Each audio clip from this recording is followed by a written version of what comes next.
Hello, we're back with part 2. The last aspect that I would like to focus on is the actual movement found in each dance. In the fling, there's a lot of hopping up and down on one leg, and the position of the legs are very angular. Since the weight is almost always on one foot, the other leg is free to move around. Although the dancer did not do this very well, both of the legs are supposed to be turned out the entire time, and both feet are supposed to be pointed the entire time. In addition, the dance is performed at a high level, and the dancer is constantly jumping the entire time. The movement itself is also very linear and flat. Most of the leg movements are to the side, with the exception of the third step, which also uses diagonals. Although the Earl does share some of these qualities, it does not share all of them. The Earl is a lot more grounded and is slightly less about hopping on one leg. There is still a lot of jumping in this dance, but there's also some more movement that have more of a walking quality to them. As a result, the fling is much more about the jump, and the Earl is more about the plie and the jump.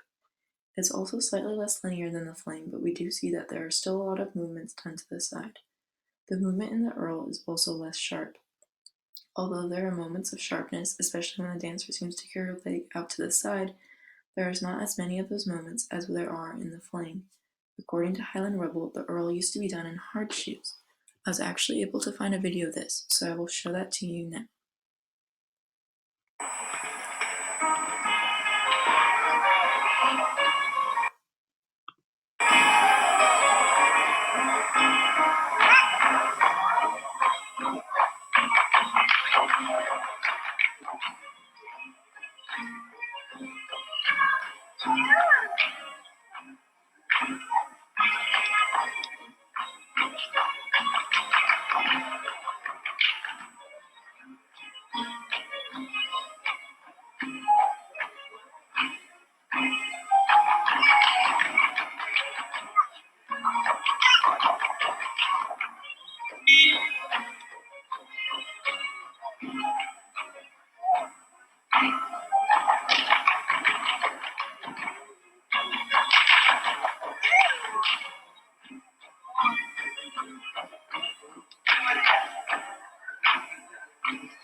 Now, this version that we saw right there was a lot more about making rhythms with the feet and making sounds with the feet, and it also almost seems to resemble a tap dance.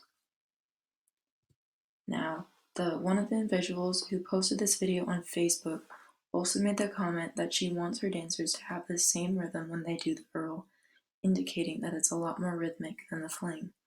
The movement found in each dance is pretty different, although they are both Highland dances. Now, this concludes my project on Highland dance.